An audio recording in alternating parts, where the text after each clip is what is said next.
आप देख रहे हैं हम लोग और मैं हूं नगमा। हम लोग आज पश्चिम बंगाल के मालदा के दंगे की चर्चा करेंगे। यहां पर एक हफ्ते से वहां पर दंगा फैला हुआ है। धारा 144 लगी पिछले रविवार से। वजह यह कि हिंदू महासभा के नेता कमलेश तिवारी ने पैगंबर मोहम्मद के बारे में कुछ बदजुबानी की थी या अपशब्द कहे थे, जिसके विरोध में करीब एक महीने के बाद एक मुस्लिम संगठन अंजुमन अहले सुन्नतुल जमात ने विरोध प्रदर्शन का वहां पर आयोजन किया था और इस विरोध प्रदर्शन के दौरान कुछ टकराव हुआ और भीड़ ने एक बस में आग लगा दी। दंगे भड़के, लेकिन पश्चिम बंगाल सरकार जो है वो इसे दंगा मानने के लिए तैयार नहीं है। उनका कहना है कि ये एक पुलिस से टकराव था भीड़ का, कि बीजेपी कह रही है कि ममता सरकार ने गुनाहगारों को बचाया है। 130 आरोपी थे, उनमें से बहुत कम गिरफ्तार हुए हैं। सवाल ये है कि मालदा की जो आग है वो भड़की खुद ब खुद या फिर भड़काई गई। और सवाल ये भी पूछा जा रहा है कि मालदा की जो असहनशीलता है उस पर क्या वैसे ही जोर शोर से आवाज उठी जैसे कि दादरी या मुजफ्फरनगर के दौरान हुआ था, या फिर खामोशी है, और अगर खामोशी है तो क्यों। हमारे साथ यहाँ पर पैनल पे मौजूद हैं डॉक्टर संबित पात्रा, प्रवक्ता बीजेपी, मीम अफजल, प्रवक्ता कांग्रेस। उसके अलावा हमारे साथ यहाँ पर हिलाल अहमद हैं जो असिस्टेंट प्रोफेसर हैं CSDS के, और हमारे साथ संदीप महापात्रा हैं संघ के जानकार। बिजॉन सरकार TMC समर्थक कलकत्ता से जुड़ रहे हैं। मौलाना मुफ्ती NR बरकती जो शाही इमाम हैं टीपू सुल्तान मस्जिद के कोलकाता में। बिजॉन सरकार, आप चूंकि TMC से के समर्थक हैं और वहां पर जो स्थिति है अभी मालदा में उसको आप करीब वहां से देख रहे होंगे, तो अभी वहां पर हालात क्या है? हमने सुना है, जो खबरों में आ रहा है कि अभी भी लोग घरों से नहीं निकल रहे हैं और तनाव काफी है, लेकिन इस बीच जो सरकार है बंगाल की वो उसको दंगा मान नहीं रही है और कह रही है कि टकराव है। तो ये क्या था, दंगा है या पुलिस से टकराव था? ये कुछ लोग होता है जिसका काम है शांत को तोड़ना। बंगाल का लोग ये बर्दाश्त नहीं करेंगे। ठीक है, मौलाना बरकती साहब, ये टकराव है या दंगा है? ये बिल्कुल दंगा नहीं है। अच्छा। ये पुलिस, देखिए, पुलिस लॉ एंड ऑर्डर को मेंटेन करने जब जाती है तो क्लश हो जाता है, और क्लश हुआ। और चूंकि नबी करीम सल्लल्लाहु की तौहीन को मुसलमान जो है, आपको मालूम है, ये बर्दाश्त नहीं कर सकते। ये आखिरी पूंजी है हर मुसलमान के लिए और इंसान के लिए भी। अब ये जो कमलेश तिवारी ने जो हरकत की, ये इंतहाई बुरी हरकत की और गलत हरकत की, और लॉ एंड ऑर्डर को उन्होंने खुद छेड़ा है। ठीक है, बरकती साहब, कमलेश तिवारी इसकी सजा काट रहे हैं और जेल में है। हिंदुस्तानी आईन है। जी जी, अब एक बात, लेकिन कमलेश तिवारी इस वक्त जेल में है। जो आप शब्द उन्होंने कहा, तो उसके लिए क्या आप हिंदुस्तान के कानून के तहत ही सजा मांगेंगे या कानून पर विश्वास नहीं है? हाँ, बिल्कुल नहीं, कानून पर तो इतना विश्वास है, इस कदर विश्वास है कि बाबरी मस्जिद टूट गई है और हम कानून पर विश्वास करके बैठे हुए अभी तक। आज गुजरात में मुसलमानों का कत्लेआम हुआ, हम कानून पर विश्वास ये जो घटना हम इसकी बात करें कि यहाँ पर जो उन्होंने बदजुबानी की थी उसकी उनको सजा मिली है, लेकिन उस जगह पे, एक मिनट, मौलाना अनवारुल हक एक है बिजनौर में, उन्होंने 51 लाख रुपए मांगे उनका सर कलम करने के लिए, कमलेश तिवारी। तो इस तरह के ये तालिबानी फरमान तो यहाँ जारी अगर कोई करता है तो आपको चाहिए कि उसकी आप आलोचना करें। नहीं है, ये बिल्कुल आपको ये बात मालूम होनी चाहिए कि सरकार दो आलम सल्लल्लाहु की जो अजमत है वो तमाम इंसानों के दिलों में है, और हर मुसलमान, आखिरी पूंजी, शहरयार ने कहा मेरी आखिरी पूंजी जो है हुजूर है, तुम ये भी छीन लोगे मुझसे। यानी वो इतना रिस्पेक्ट कर रहे हैं शायर होकर। तो अब आप सोचिए कि इस यहाँ बंगाल में तस्लीमा ने हरकत की तो हम लोगों ने तहरीक करके उसको भगा दिया, परवाह नहीं किया। हमारी जान पर जो भी गुजरे हम उसको बर्दाश्त करेंगे, लेकिन हुजूर की तौहीन अगर ये करेंगे तो इसको बर्दाश्त नहीं किया जाएगा। फिदा हुसैन ने गलत काम किया। फिदा हुसैन ने दिल में है, उसके लिए क्या सर कलम करने की इजाजत है या मांगने की या इस तरह का हंगामा करने की? देखिए, हुजूर की पर्सनैलिटी खुद इतनी आप में बड़ी है कि उस पर अगर कोई 10 छींटे भी उस पर मारने की कोशिश करे तो उस पर्सनैलिटी को धूमिल नहीं कर सकता। तो इतनी बड़ी पर्सनैलिटी को एक ऐसे आदमी जो कि नॉन एंटिटी हो और उसको लेकर मैं हीरो बना दूं, ये देखिए एक तरह की सांप्रदायिकता दूसरी तरह की सांप्रदायिकता को बल देती है। पिछले कुछ सालों में जिस तरीके से सांप्रदायिक हिंसा भड़की है उसमें एक बात देखने को आई कि ये काफी ऑर्गेनाइज थी, इसमें कोई इमोटिव इशू नहीं आ रहा था। लेकिन जैसे ही कमलेश तिवारी वाला ये जो भी है, ये तिवारी साहब, मैं नाम भी नहीं जानना चाहता हूँ, जैसे ही ये मुद्दा आता है वैसे ही ये खतरा इस्लाम बना दिया जाता है। तो मुझे ऐसा लगता है कि दादरी जैसी घटना पर जिस तरीके से मुस्लिम लीडरशिप ने एक संयम बरता, और इस पूरे एटमॉस्फेयर को बैलेंस करने की कोशिश की, वो यहां पर मुझे लगता है कि वो उतना सशक्त नहीं रह पाया।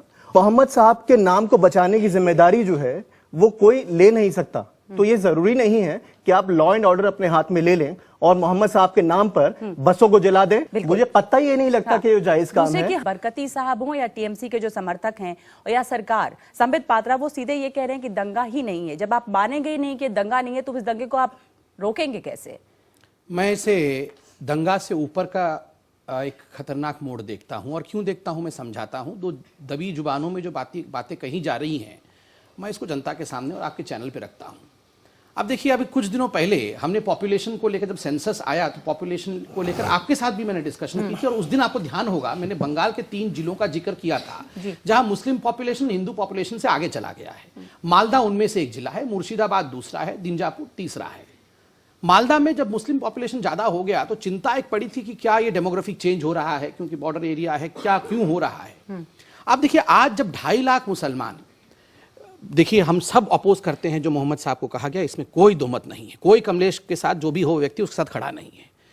1 महीने के इस कमेंट के बाद एक 2.5 लाख लोगों का ऑर्गेनाइज्ड हुजूम सड़क पे उतरती है, और डिस्ट्रॉय किसको करती है? डिस्ट्रॉय पुलिस थाने को कर देती है। बीएसएफ का जो टुकड़ी आई थी, उस बीएसएफ की टुकड़ी की गाड़ी को जला देती है। बीएसएफ और पुलिस दोनों अपने जान को बचाने के लिए मालदा छोड़ के भाग जाते हैं। मालदा अनप्रोटेक्टेड हो जाता है। पहली बात, जो मुर्शिदाबाद, मालदा और दीनापुर के जो लोग हैं, उनके हिंदू हैं, जो माइनॉरिटीज हैं, उनके मन में आता है, is this the repeat of Kashmir? क्या जिस प्रकार से कश्मीरी पंडितों को भगा दिया गया कश्मीर से, अब हमारे साथ वही होगा? अगर हम दादरी में मुस्लिम माइनॉरिटी की बात कर रहे थे, तो आज यहां मालदा में हिंदू माइनॉरिटी है। मुजफ्फरनगर के मुसलमानों को भी ये डर था कि कहीं हमें यहां से भगा ना दिया जाए। क्या हो रहा है? देखिए, जहां डर हो, इसको उस मोड़ पे ले जा रहे हैं। देखिए, मैं एक पॉलिटिशियन हूं, तो मेरा काम प्रशासन को देखना है। मेरा मानना है, अगर माइनॉरिटी कहीं भी डरता हो तो प्रशासन का पहला लक्ष्य होना चाहिए कि वो इस डर को भगाए। ममता बनर्जी का पहला काम था कि वो टेलीविजन पे आती, वो बाइट देती, वो प्रेस कॉन्फ्रेंस करती और कहती एक भी कोई व्यक्ति जो माइनॉरिटी में है मालदा में, वो डरे नहीं, ममता दीदी उसके साथ खड़ी होगी और वो घर छोड़ के नहीं जाएगा। मगर जब ममता बनर्जी प्लेटफॉर्म पे आकर कहती है, भाषण देती है कि ये तो कुछ भी नहीं था, ऐसा तो होता रहता है, इससे जो माइनॉरिटी है इन डिस्ट्रिक्ट्स में, उनके मन में तो रिपीट ऑफ कश्मीर की भावना ही आएगी, और ये एक बहुत डेंजरस चीज होने वाला है। देखिए, संबित पात्रा जी ने जो कहा वो उनका अपना सोच और विचार है, भारतीय जनता पार्टी का विचार है। मैं पार्टी से ऊपर उठ करके पहले तो इस बात पर यह कहना चाहूँगा कि वहाँ जो कुछ, देखिए, पैगंबर इस्लाम के ख़िलाफ़ जो बात कमलेश तिवारी ने की, उसके बाद सिर्फ बंगाल में नहीं, पूरे हिंदुस्तान में, ख़ासतौर पर उत्तर प्रदेश, बिहार और दूसरे कई सूबों के अंदर बहुत बड़े बड़े जुलूस निकले। कई जगह पर 1 लाख 1.5 लाख लोग थे, कहीं पर कुछ नहीं हुआ, बंगाल में हुआ। मैं सिर्फ ये कहना चाहता हूँ कि मुसलमानों को पूर्णिया में भी दंगा भड़क गया है कुछ। मैं ये कहना चाहता हूँ बिजनौर में भी कुछ हुआ कि इस्लाम एक बात बताता है, वो मुसलमानों को समझ लेना चाहिए। इस्लाम इस बात को कहता है कि आप जिस मुल्क में रहते हैं, जिस मुल्क में आप पैदा हुए हैं, उस मुल्क में आप वहाँ के कानून के मुताबिक काम करें।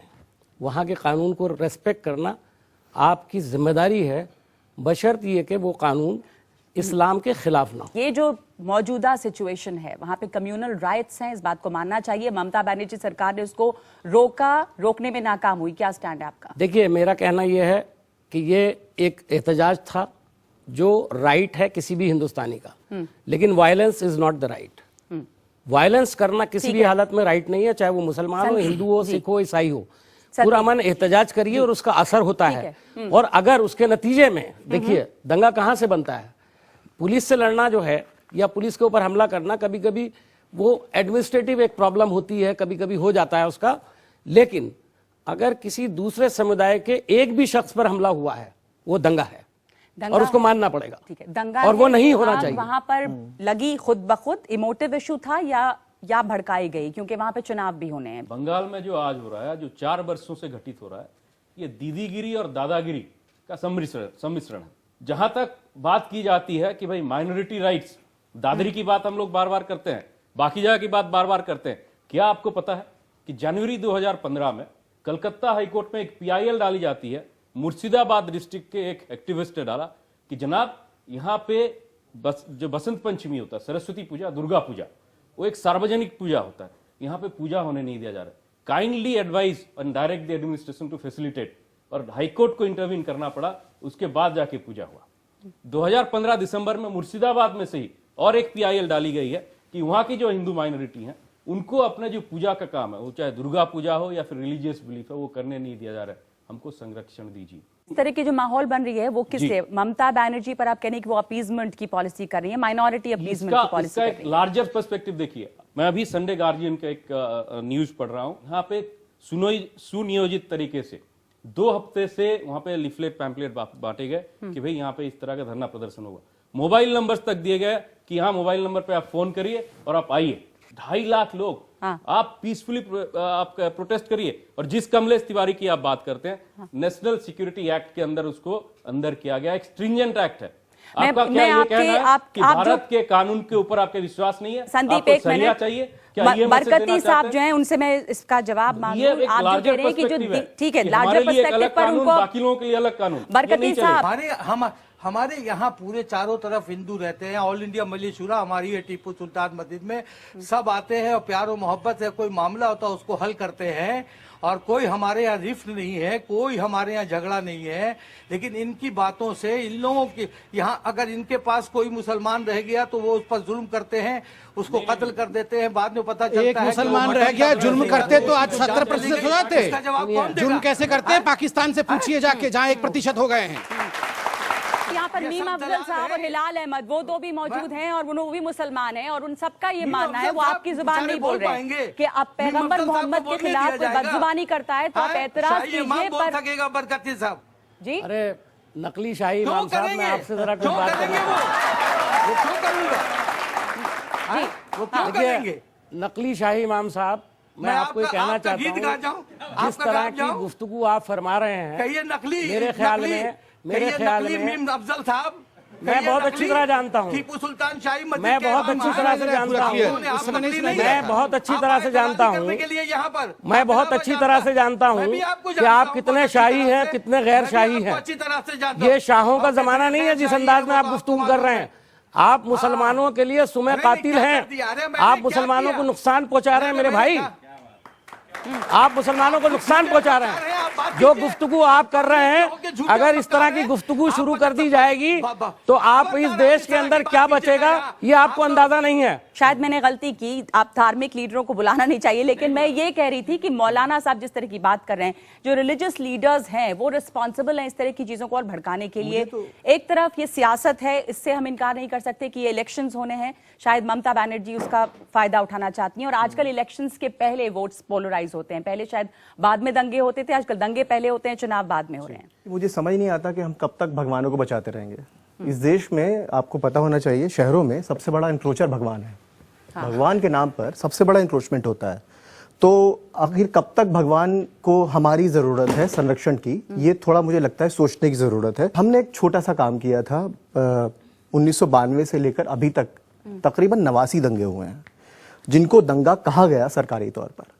और उन 89 दंगों में जो भी नियरेस्ट इलेक्शन था उसमें आमतौर पर यह देखा गया कि राजनीति हुई पोलराइजेशन की, यानी हिंदू और मुस्लिम के नाम पर वोट बंट गए। और जैसे ही ये वोट बटे वैसे ही एक खास किस्म की, जैसे अब यहाँ पर हम देख रहे हैं कि अपीजमेंट की पॉलिटिक्स बहुत साफ दिख रही है ममता बनर्जी के द्वारा, इसमें कोई दो राय नहीं है।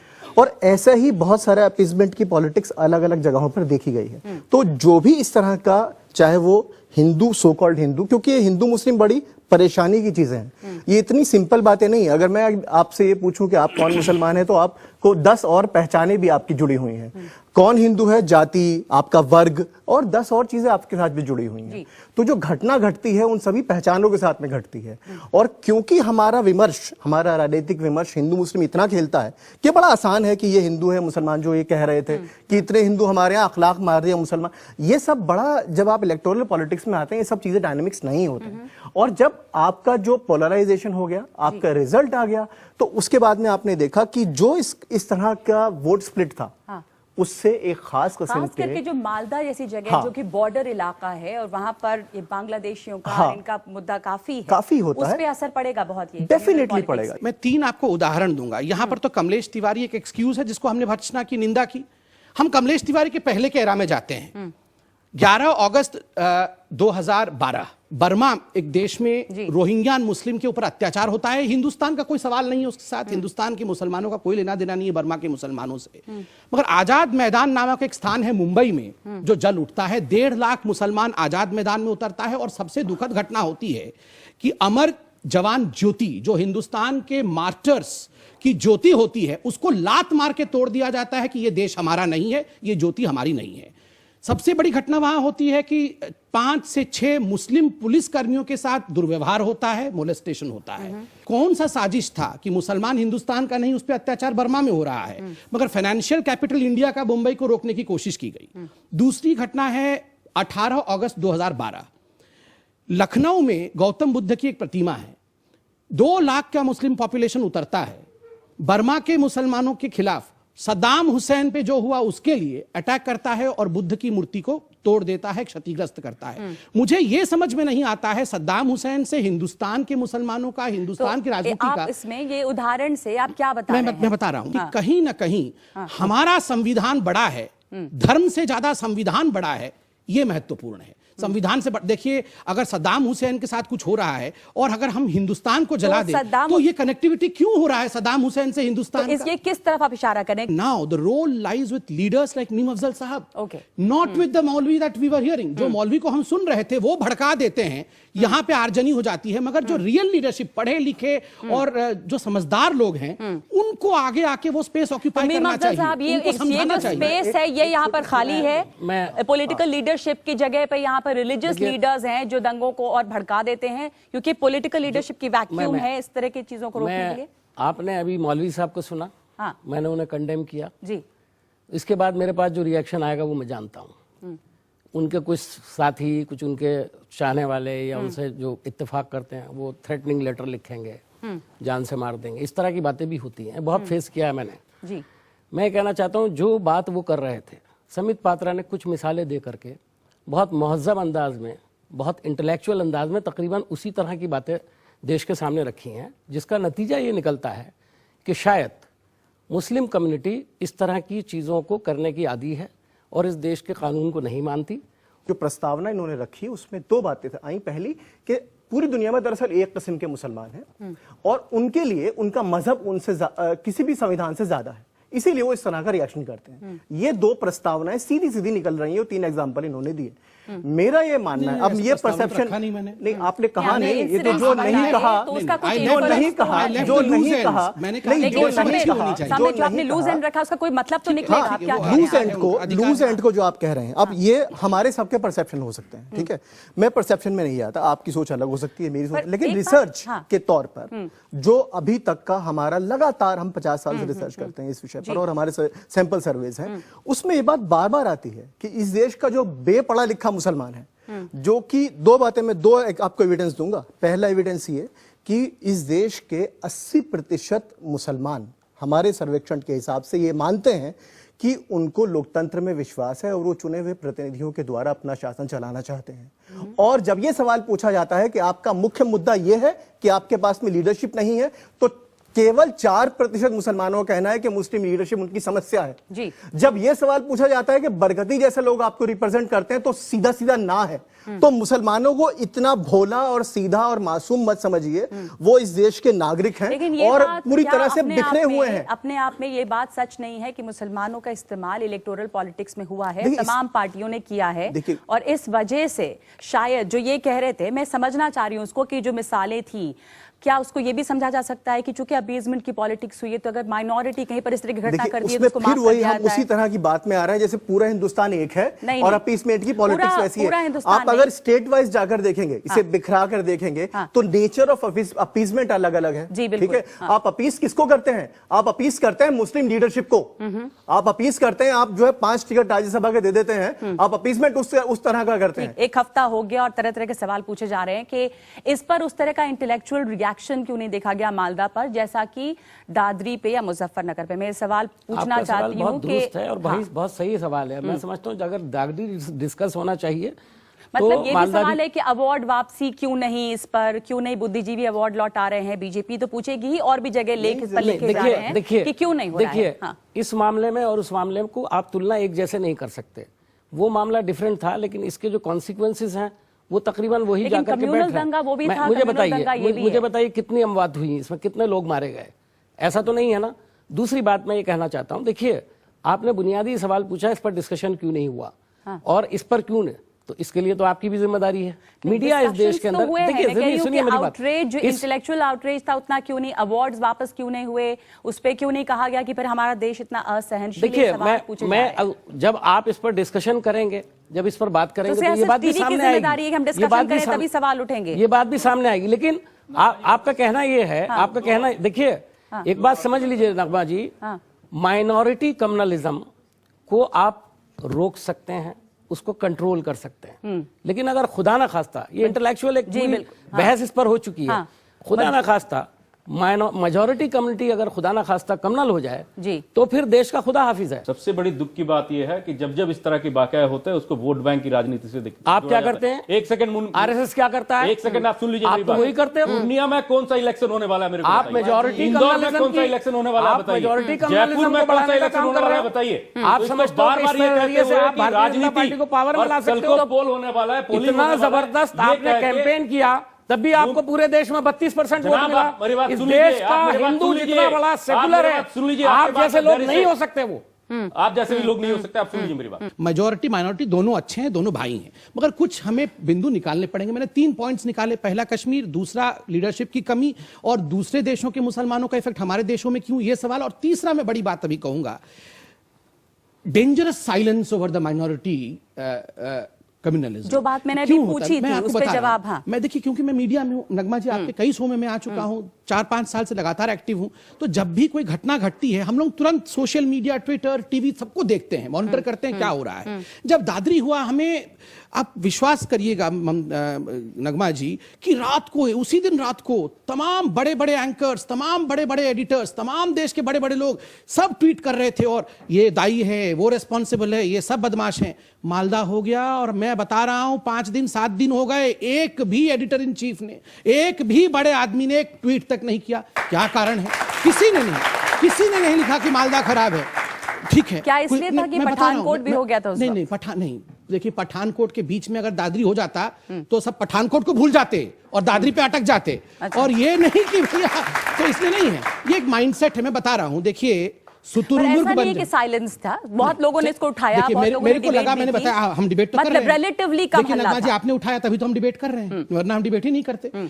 देखिए, मेरा ये मानना है कि आप शुतुरमुर्ग अर्थात ऑस्ट्रिच की तरह बालू में सर गाड़ के बैठ के बोलेगा नहीं तूफान नहीं है, कुछ नहीं, सब बढ़िया है, तो शुतुरमुर्ग के ऊपर ही आके बम गिरेगा, कुछ नहीं होगा बाकी। इसीलिए एकेडमिकली हमें डिबेट करके प्रश्न पूछना चाहिए और उसको सोल्यूशन करना चाहिए। आपका प्रश्न है, मेरा प्रश्न लास्ट में इतना ही नहीं, आप पहले एक बात पे रुकिए, बाद में आएंगे इस प्रश्न पे। ये जो आपने कहा कि एक साइलेंस था इसके ऊपर, वो साइलेंस क्यों? हिलाल, आपको क्या लगता है, ये सच्चाई है कि इसके ऊपर वैसा रिएक्शन, वैसा रोष नजर नहीं आया जैसा दादरी या मुजफ्फरनगर में हुआ था? ना कोई अवार्ड वापसी हुई, ना बहुत सारे लोगों ने ट्वीट किया, तो ये भी एक खतरनाक ट्रेंड है। नहीं, मैं मानता हूँ इस बात को खतरनाक ट्रेंड है, लेकिन मैं इस चीज़ का जो एनालिसिस जिस तरह से हो रहा है कि मेजॉरिटी कम्युनलिज्म और माइनॉरिटी कम्युनलिज्म को लेकर अगर हम इसका एनालिसिस करेंगे तो शायद हम इसकी तह में नहीं पहुंच पाएंगे। दोनों घटनाओं की इंटेंसिटी अलग अलग थी, लेकिन दोनों घटनाओं की निंदा जरूर होनी चाहिए। और अगर हम इतने ओपन माइंडेड हो जाएं कि दोनों घटनाओं की निंदा को हम उसी पैमाने के साथ में कर पाएंगे, तो मुझे लगता है कि इस तरह के तर्क नहीं आएंगे।